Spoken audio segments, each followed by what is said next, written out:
Hello students, welcome to the fifth lecture of this course. Till last lecture I was discussing about basics of spectroscopy and quantum mechanics. The basics is needed to understand different kind of spectroscopy and its usage and its applications. So in the last lecture, I started with postulates of quantum mechanics. I will continue with that and I will try to cover all the postulates of quantum mechanics in this lecture. So postulate 1, it tells you that state of a quantum mechanical system is completely specified by a wave function. This wave function depends on coordinates of the particle and time t. So for a one particle quantum mechanical system, this wave function will depend on position of that particle x, y, z and time t. For two particle system, it will depend on position of particle 1 x1, y1, z1 and position of particle 2, that is x2, y2, z2 and time t. Important point about this wave function is it contains all the information about a system. It basically tells you about the trajectory of the atom in quantum mechanics. The physical significance of this wave function is that square of the wave function, the square of the wave function is related to your probability, This is synonymous to your intensity being proportional to amplitude square. So here your probability is also proportional to your psi square. Since psi can be a complex number, so psi square is given by psi star multiplied by psi. So complex conjugate of a wave function multiplied by the wave function. And psi star into psi is called probability density. So it is similar to mass density, where if you multiply mass density by volume element, you will get your mass. Similarly, if you apply probability density with the volume element, you will get probability. So probability is not only dependent on probability density, it is also dependent on volume element. Probability is going to be proportional to volume element. Since larger the volume, there is more probability of finding a particle in that volume.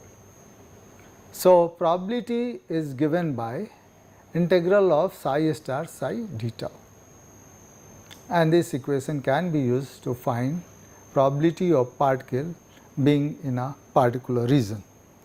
Probability must be greater than or equal to 0. It cannot be negative, and so it is not the wave function which is going to tell you about a probability. So the sign of wave function has no direct physical significance. The positive and negative regions of this wave function corresponds to same probability distribution. So you can see this blue one is the wave function and this is your positive region, this is your negative region, but if you multiply or square it, you will get the positive number, which is your probability density. So probability must be a positive number. The second important point about probability is that if you try to find out probability over all the space, it should be equal to 1. What does that mean is psi star psi d tau over all space should be equal to 1. So, you have to choose a wave function such that this psi star psi d tau, when you integrate over all space, it must be equal to 1. Now, question is, suppose I do that and I get a value of c, which is a constant. So, is it a acceptable wave function? So, let us think about this. If suppose this value is c, now what I do is I divide this by root c, divide this psi star by root c and c by root c multiplied by root c. So, that will be equal to 1. So, a wave function whose value psi star into psi d tau integrated over minus infinity to plus infinity is a constant can be normalized such that if you multiply this normalized wave function, which is psi by root c, with psi star divided by root c, and then you integrate over a volume element from minus infinity to plus infinity, it will come out to be 1. So, whatever wave function you are getting, you have to normalize it. Now, question is, can C take all the values? For example, can this C will be equal to infinity? It is not true. If suppose it is infinity, C has a value of infinity, then what you need to do for normalization, you have to divide by root infinity, wave function by root infinity, the second wave function by root infinity for its normalization. When you do that, it will, the wave function or normalized wave function will turn out to be a 0. And so, your psi star psi d tau when integrated over all space should not be equal to infinity. It should be less than infinity, should be less than infinity. And when you have this thing, then if you have psi star d tau, when you integrate this from minus infinity to plus infinity, it is equal to c, which is less than infinity, you say that wave function is square integratable. So, in other words, your wave function must be a square integratable, and integral of psi square over all space must be finite, must be finite. One consequence of this proposal is that psi must tend to 0 for infinite distances. If it does not, then this integral will be equal to infinity. So, psi must tend to 0 for infinite distances. So, what are physically acceptable wave function? First thing is that wave function must be single valued, and it must be single valued. This means for any given value of x and t, psi must have unique value. Now, you will think why? This is because there is only a single value for the probability of system being in a given state. So, at this point, suppose you are talking about an electron being in this room, and suppose this is a point, here is a point. Okay. Now, at this point, probability of electron being must be a single value, must be a single value, and for it being a single valued, your wave function and its first derivative must be finite, must be finite. Now, second criteria is that, okay, now wave function must be a single valued. What are other criteria for an acceptable wave function? So, later on you will see that momentum of the system, quantum mechanical system, is found using the momentum operator, which is a first order derivative. So, first order derivative should not be infinite. So, derivative of function should not be very large positive or large negative, and this in turn means that there should not be a rapid change in wave function, and in other words you can say your wave function must be continuous. Otherwise you will get infinite momentum, which is not possible in a physically realistic system. Now, similarly, as we discussed about your momentum, energy of the system is found using second derivative. And what does that mean is that if I do not want very large value of energy being infinite value, if you do not want energy to be infinite, then your first order derivative of wave function must be continuous. A discontinuous first derivative imply an infinite second derivative, and which will imply energy of system being infinite, which again is not physically realistic. So, wave function must be continuous, its first derivative also should be continuous. Now, we will go to postulate 2. Postulate 2 tells you that to every physical property observable in classical mechanics, there corresponds a linear Hermitian operator in quantum mechanics. So, there are few terms, for example, observable, operator, linear operator and Hermitian operator. We will discuss that before again trying to understand this postulate. So, what is observable? Observable is a function of position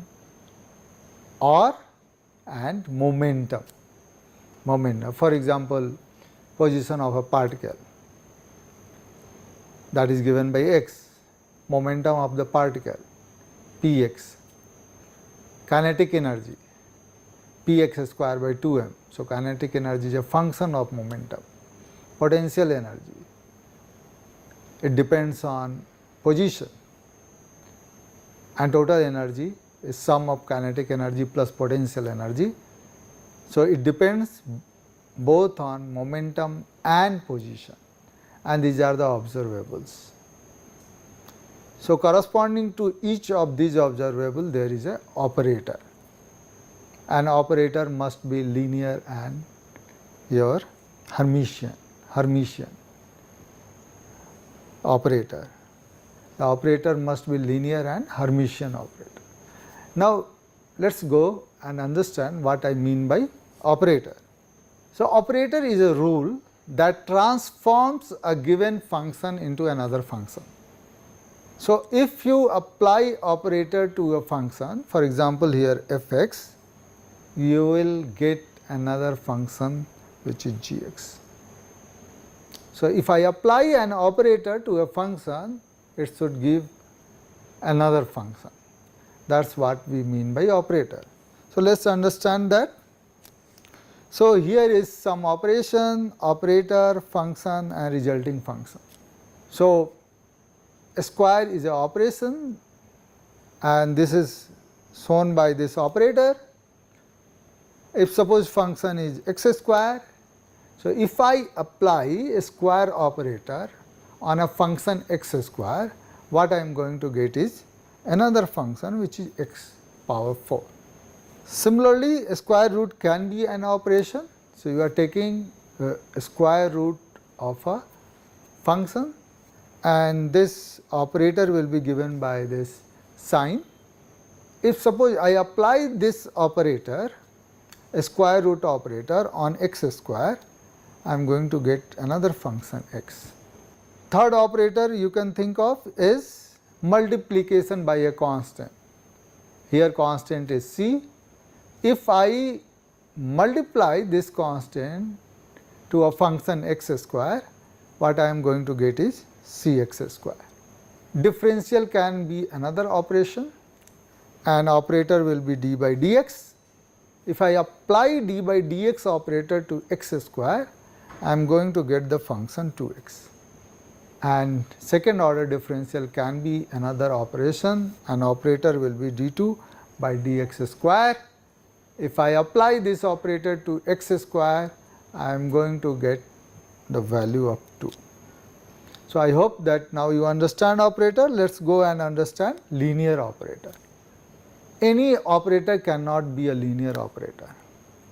A linear operator has the following property. So, here is a operator. If suppose it is a linear operator, then when you apply this operator to the sum of two functions f1 and f2, that should be equal to operator applied on function 1 plus operator applied on function 2. So, A operator applied on f1 plus f2 should be equal to A operator applied on f1 plus A operator applied on f2. The second criteria is, suppose I apply this linear operator on a function multiplied by a constant, it must be equal to constant multiplied by your operator when it is applied on that function. So, these are the two different properties which is needed for an operator being a linear operator. Now, let us see whether all the operators are linear operators or not, and what are some examples of operators which are linear operators. So, again I will go and discuss 4 different kind of operator. One is a square operator, and let us choose two functions x square and x. Now, if you calculate operator on sum of function f1 and f2, so what you are going to do? You are adding x square plus x, and now you are doing a square of that. What you will get is x4 plus x square plus 2x square. Now, you apply this square operator on function 1, then you will get x4. If you apply this operator on function 2, you will get x square. And so, your operator f1 plus operator f2, this is f2, will be equal to x4 plus x square. Now, you see these two quantities are not equal for this operator. What does that mean is, a square operator is not a linear operator. Now, think about a square root, and same function we are taking x square as a function f1, x as a function f2. Now, when you sum this and take under root, what you will get? A square root of x square plus x. Now, when you take a square root of this x square, you will get x, and if you take a square root of this x, you will get root x. So, x plus root x will be for this sum of these two operations. Okay. So, now you will see that the value of this is not equal to value of this. And what does that mean is, your operator a square root is not a linear operator. Now, you think about d by dx, same function I have taken x square and x. So, differentiate x square plus x with respect to x, what you will get is 2x plus 1. And if you do it separately, again you are going to get same thing. And what does that mean? That mean is d by dx is a linear operator. And similarly, you can see about this double differential. You apply to x square plus x, you will get 2. If you apply separately, first on x square, then on x and sum it, you will again get 2. So, d square by dx square is a linear operator.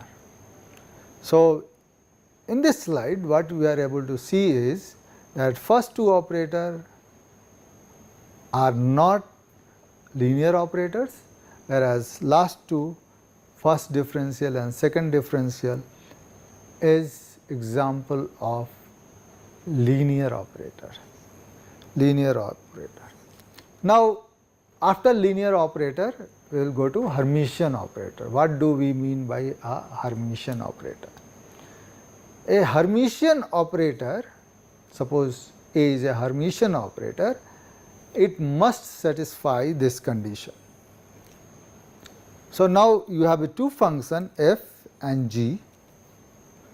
Suppose I apply this Hermitian operator to g, then multiply by conjugate of the second wave function f star, and then multiply by volume element and integrate it, what I will get is your g multiplied by your this operator A of f. Now, take the conjugate of the value which you get after operation, and then dx. So, now see the difference. Here what we are trying to do? You see, this is initially you are taking conjugate of f and you are applying operator on g. Now, what result you should get? You are now applying operator on f, not on g, and then you are taking the conjugate of this operation, the value obtained by this operation, and then multiplying by g into dx. And if this is true, then your operator A is a Hermitian operator. So, what is the importance of this Hermitian operator? Hermitian operators are very important because the eigenvalue of a Hermitian operator are real. We will discuss about this eigenvalue of the operators in the next postulate. But important thing is that eigenvalue are real. Eigenvalues of a Hermitian operator are real. The second important property about Hermitian operator is eigenfunction of Hermitian operators are orthogonal to each other or can be made orthogonal by taking linear combinations of them. Now, let us think of, can we see that whether a particle, how can we see whether a particular operator is a Hermitian or not? So, let us think about the operator x. Okay.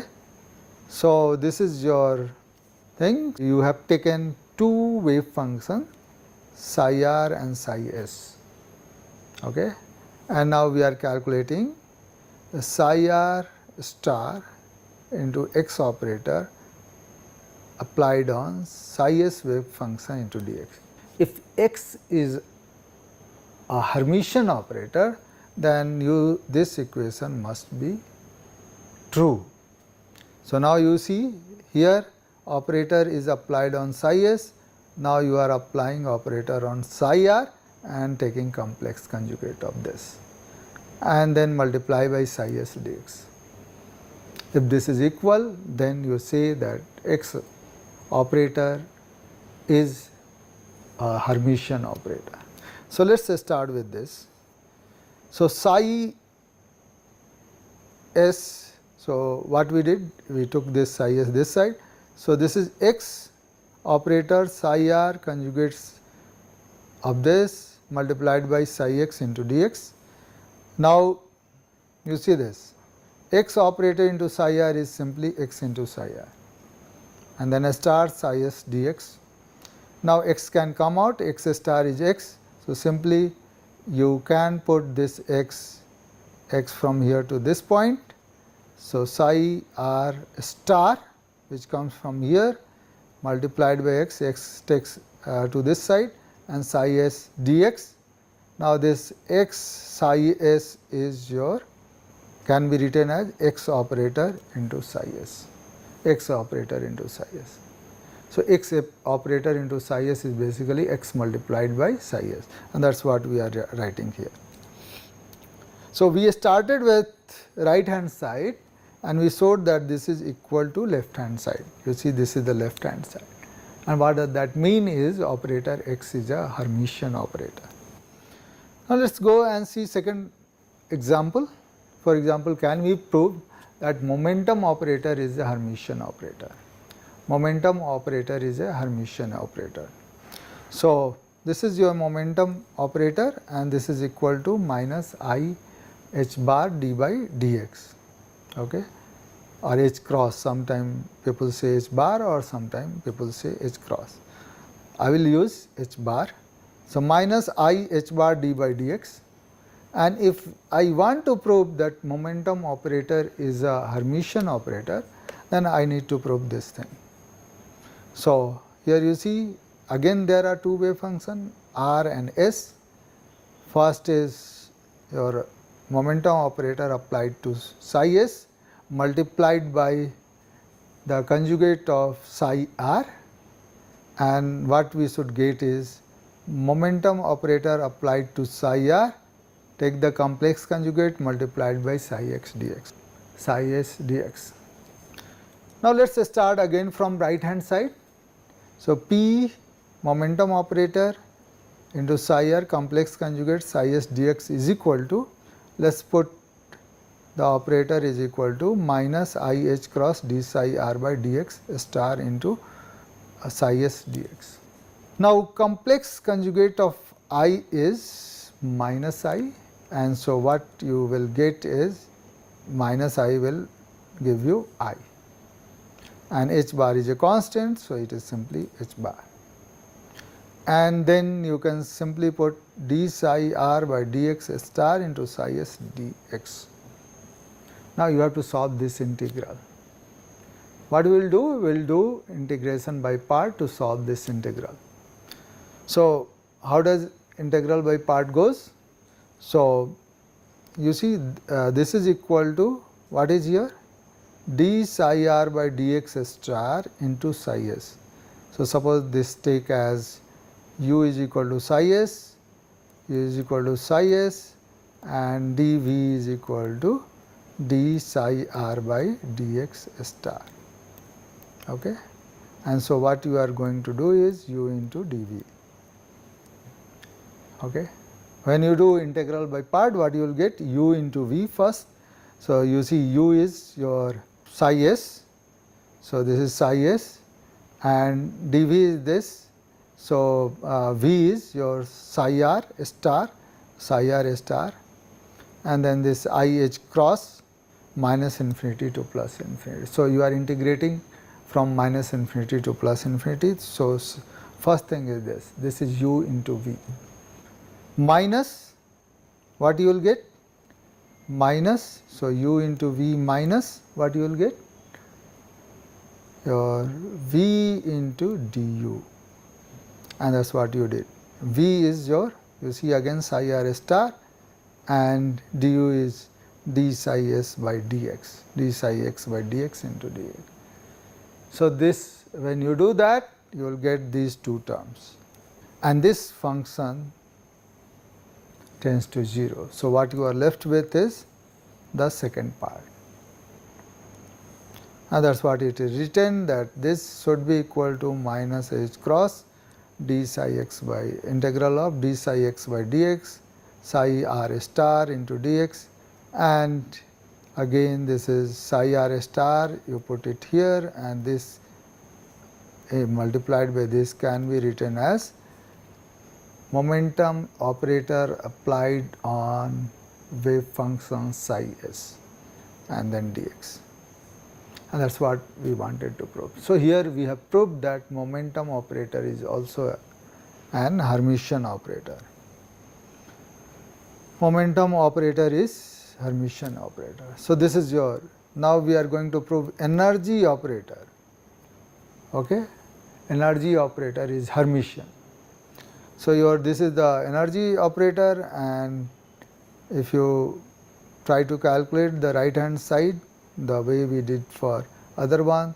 So, this is total energy operator applied on psi r, and then you take complex into psi s ds.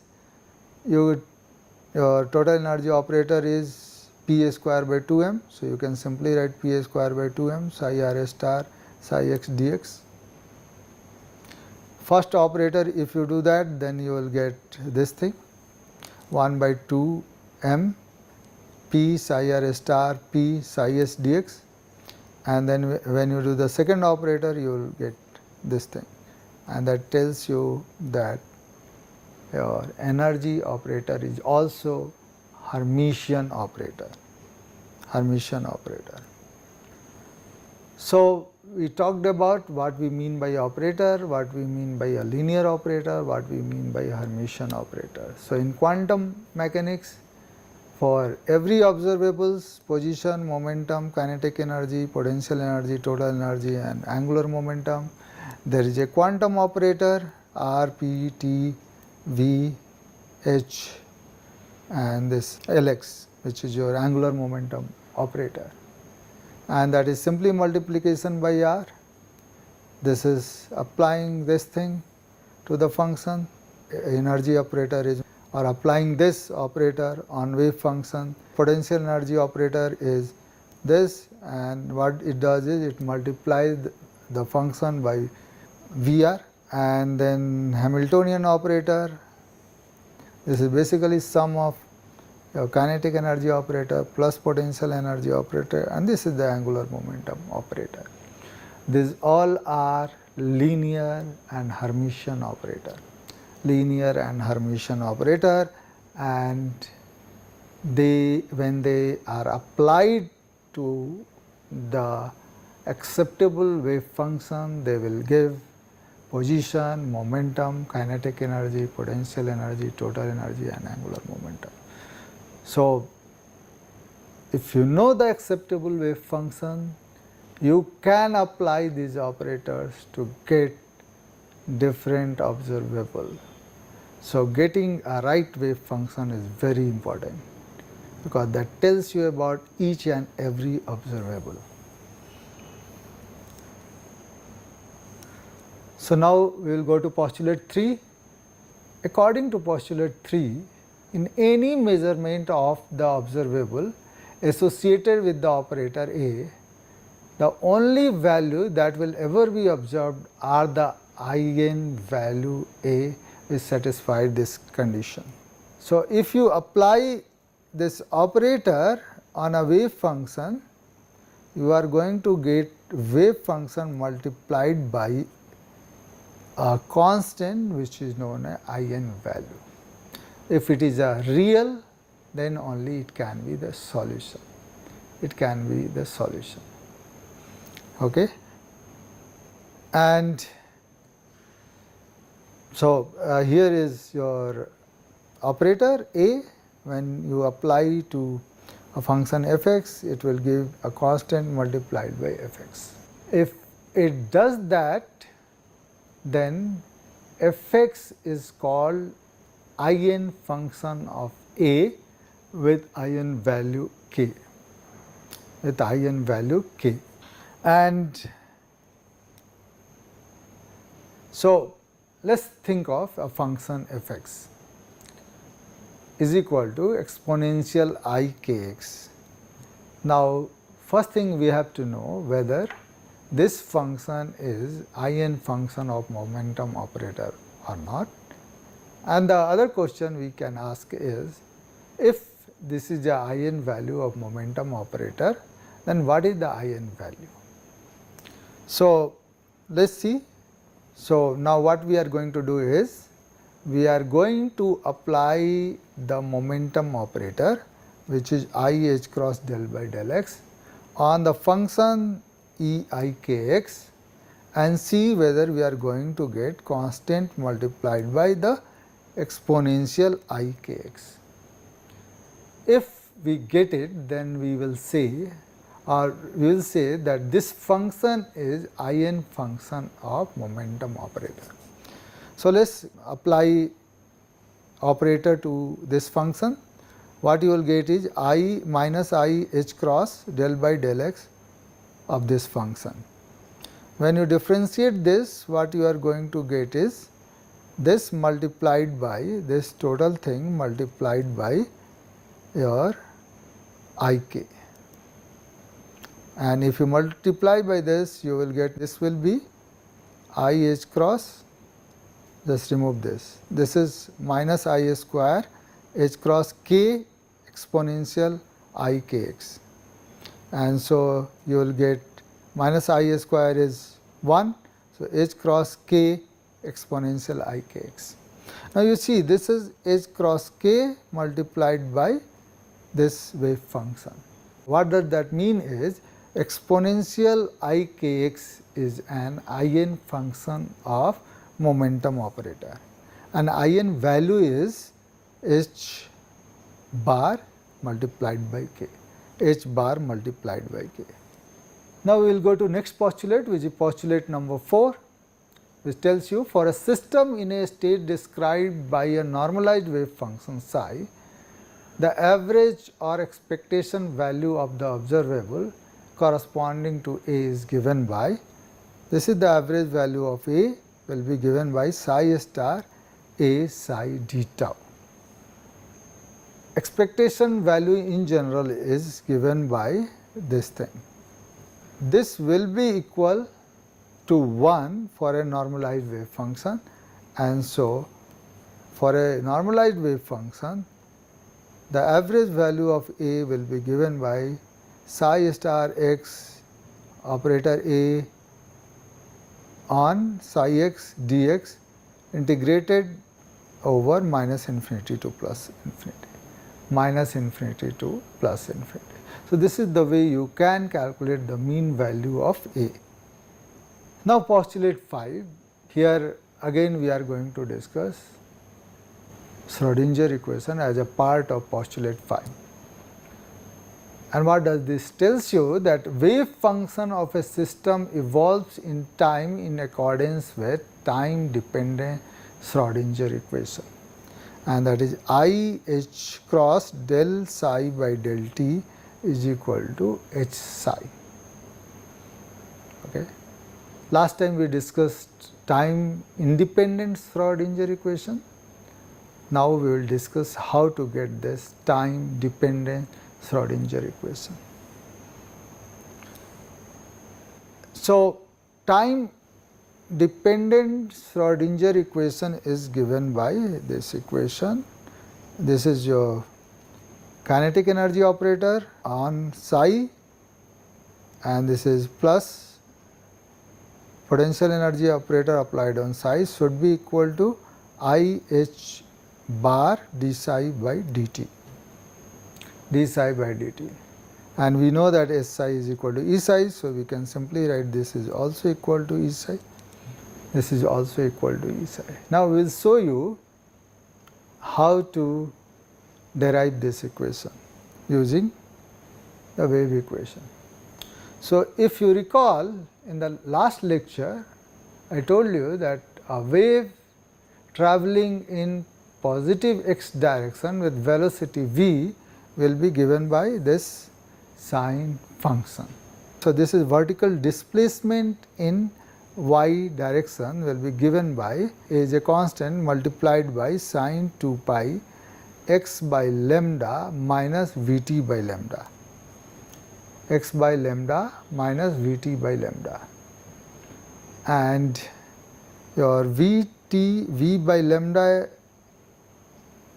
is equal to frequency for a wave travelling with a velocity c, a velocity of light.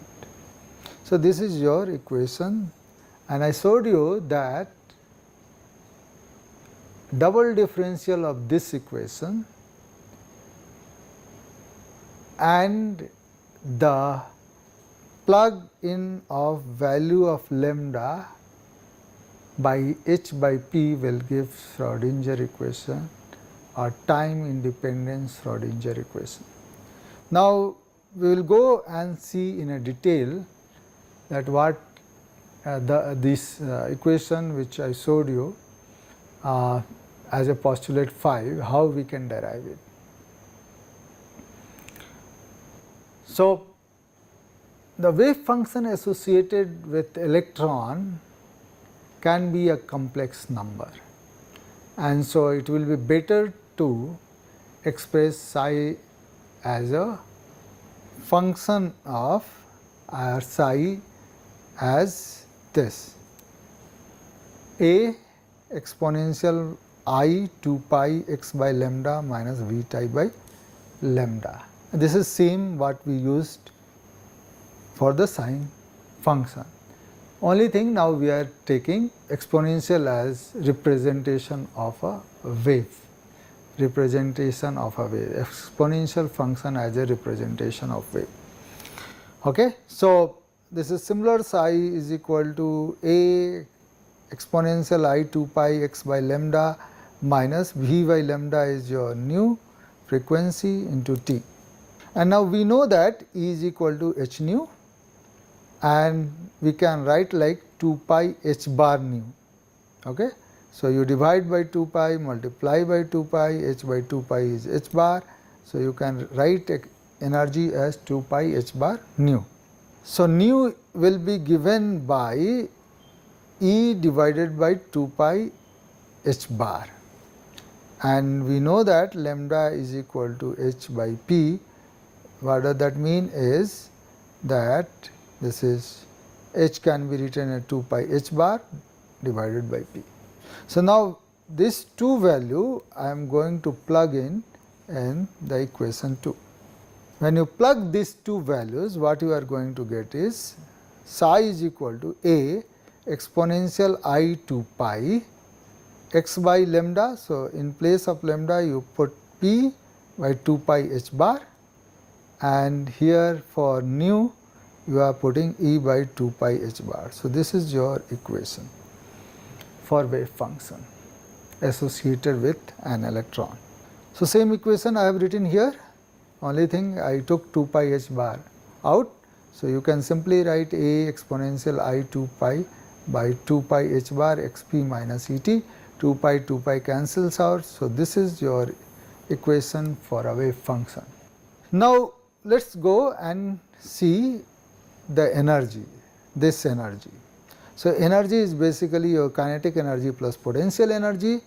Kinetic energy is mv square by 2 plus v and p square by 2m plus v, and if I put E psi is equal to, then what you are going to get is p square 2m psi plus v psi. I am simply differentiating this with respect to x. If you do that, a exponential I by h cross x p minus E t, okay. This term, if you differentiate that, then you are going to get I p by h cross. So, that is what is differential with respect to x, d psi by dx. So, what I did, simply I took this and differentiated this. Okay. Now, if you do double differential, so differential of psi with respect to x, double differential of psi with respect to x, what we are going to get is minus p square by h cross square and this whole wave function. And this is simple, you can see basically this is a square of I p by h cross square, I p by h cross square. So, minus p square by h cross square, and this is your wave function. So, you can write del a square psi by del x square is equal to minus p square by h cross square into psi. So, p square psi is equal to minus h cross square, minus h cross square, you take this side. So, minus h cross square del a square psi by del x square. And if you remember, E psi is equal to p square by 2m psi plus v psi. Okay? So, E psi is equal to p square psi by 2m plus v psi, and this is your time independent Schrodinger equation. This we derived earlier by using a function of form sine, function of sine wave form. Okay? Now, we have shown here is at exponential, if we take a function like this, we can have the same time independent Schrodinger equation. Now, let us go and see that what we get if we differentiate this wave function with t. So, we have seen how wave function changes with position x. Now, we will see how wave function changes with time.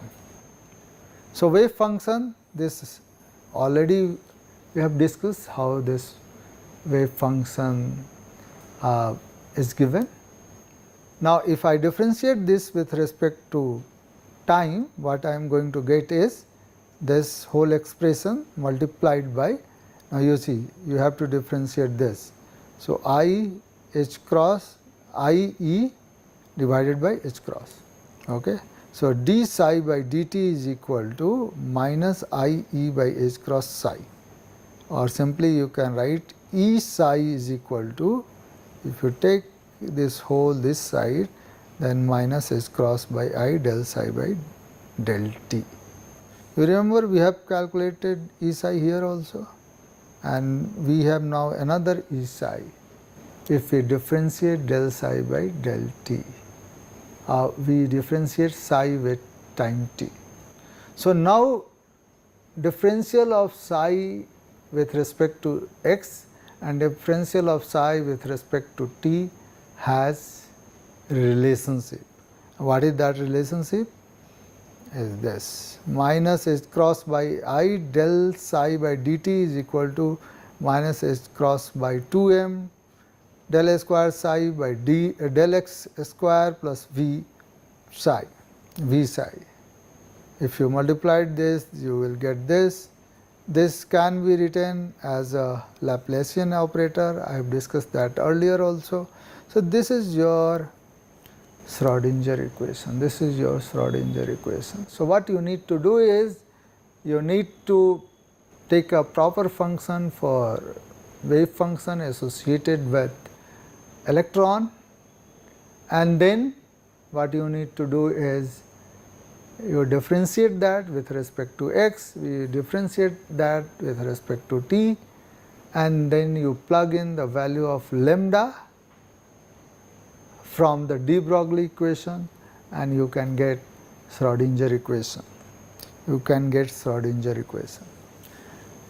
Now, you know Schrodinger equation. Now, we will see how to write a Schrodinger equation for atom. So, for example, you start with hydrogen or hydrogen type atom, then it has a potential energy part, it has a kinetic energy part. Hamiltonian operator has both part, kinetic energy and potential energy. So, first thing, how to express your potential energy. So, think of hydrogen atom, it has a nucleus which has charge Zd, here Z is 1 for a proton for a hydrogen atom, and then there is 1 electron here. So, this is 1 electron system we are talking about, and there is a force of attraction, and force of attraction can be calculated, and that will be Zd square divided by 4 pi epsilon naught r square. And from that you can calculate potential energy, and potential energy is minus ZE square by 4 pi epsilon naught r. Here Z is 1 since we are talking about hydrogen atom, but Z is generally as such we are writing as a charge of the nucleus. Epsilon naught is permittivity of the vacuum, r is distance from the nucleus, the distance of electron from the nucleus. So, potential energy is given by this equation. If r is infinity, what does that mean is potential energy is 0. If r decreases, then this becomes increasingly more negative, okay. And then you can write reduced mass for this kind of system, and that will be given by Me into Mn by Me into Mn. So, you have two things, nucleus, one electron, and so mass will be given by reduced mass, and where Me is mass of electron, Mn is mass of nucleus. Once you get this V, and then you can just simply put in the Schrodinger equation to get the energy of different orbital. So, Hamiltonian is this for hydrogen atom. So, this is your kinetic energy part and this is your potential energy part. So, R is basically written as x square plus y square z square power half, or a square root of x square plus y square plus z square. For helium atom not only have one nucleus, it has two electrons, and so it is shown here that these are the two electrons, this is nucleus which have two positive charge, and then Hamiltonian can be written as minus h cross square by 2 Me and del 1 square plus del 2 square. So, what we have done is we are ignoring kinetic energy of nucleus. In that case, your kinetic energy operator comes from electron 1, electron 2, and that is what we have written here. And now you have a potential energy part. Potential energy part will be your Zd square by R1, you are talking about this interaction. Then your Zd square by R2, you are talking about this interaction, and then there is a repulsion between these two electrons, and so you have a Zd square by R12. So, this should be E square, and here it should be minus, because you have a repulsion here because of repulsion. So, you have a kinetic energy part, you have a potential energy part, and this is the way you write a Hamiltonian for a system. The first term kinetic energy operator of 2 electrons, second term potential energy of electron 1 in the field of nucleus, potential energy of electron 2 in the field of nucleus, and this is inter-electronic potential energy, and that is minus E square by R12. Okay, so in a similar way you can write Hamiltonian for hydrogen molecule, and for that again Hamiltonian can be written as sum of kinetic energy term and potential energy term. Hamiltonian for kinetic energy term for electron is given like this, and this is your again for nucleus. So, one is for electron, another is for nucleus, okay, and this should be I is equal to 1 to n, and this is I is equal to 1 to n. So, for 2 hydrogen atom there will be 2 terms, and then this is your potential energy term. These 3 are potential energy term, and you can see that this is E square by, so this is you are talking about repulsion between 2 electrons, this is between 2 nucleus Zi Zj E square. So, this is potential energy due to interaction between 2 nucleus, and then this is potential energy due to interaction between nucleus and electron. Now, as you go for a bigger molecule, Schrodinger equation becomes complex. So, here this Born-Oppenheimer approximation helps you. What it tells you that electrons are quite lighter than nucleus, that we already know. So, this approximation uses this fact and tells you that you can neglect the motion of movement of nucleus during electronic motion. And what does that mean is that electronic motion of molecule can be separated from vibration rotational motions of nuclei. We can separate the wave function due to electron and wave function due to nucleus. So, wave function can be written as wave function due to electron multiplied by wave function due to nucleus, and so this is psi e is called electronic wave function, psi n called nuclear wave function. So, your wave function is psi e multiplied by psi n, and total energy can be written as sum of electronic energy and nuclear energy. So, total energy can be written as sum of electronic and nuclear energy. So, using that equation we can write Schrodinger equation for hydrogen molecule in much simpler way, and this is the way you can write. Hamiltonian now is written as a two term, and then your function is written as multiplication of these two wave functions, where your Hamiltonian for electrons or electronic Hamiltonian of electronic wave function is given as this. This is kinetic energy for the electron, this is potential energy due to repulsion between two electrons, and this is your potential energy due to interaction of electron with nucleus. And then your Hamiltonian of nucleus will be given by, this is the kinetic energy term, and this is the interaction between two nucleus. Now, nuclei can undergo three different type of motion with respect to center of mass, that is vibration, rotation and translation. So, this is your vibration motion, this is your rotation, and this is your translation. All these 3n nuclear degree of freedom of molecule having n atoms. So, if there is a n atom in a molecule, there will be 3n nuclear degree of freedom that includes translational, rotational and vibrational. The energy level due to these motions are also quantized. So, in a similar way, the way we have done for nuclear and electrons, even nuclear energy can be divided into three different parts. So, En is equal to Et plus Er and Ev. Nuclear wave function is given by translational wave function multiplied by wave function due to rotation, wave function due to vibration.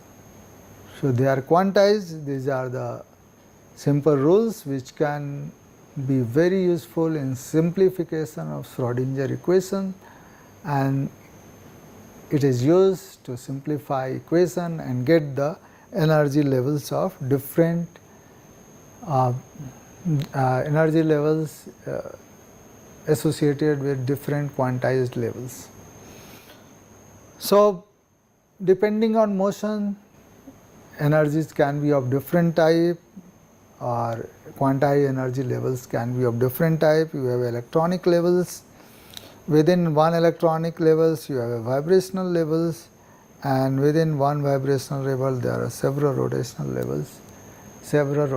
levels, and depending on kind of wavelength absorbed or emitted, you are either dealing with electronic spectra or rotational spectra or vibrational spectra. So, this is the basis of calculating the energy of different quantized level.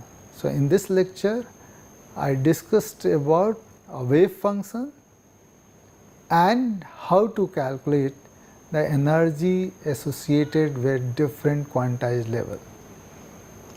And now we are set up for discussing different kind of spectroscopy.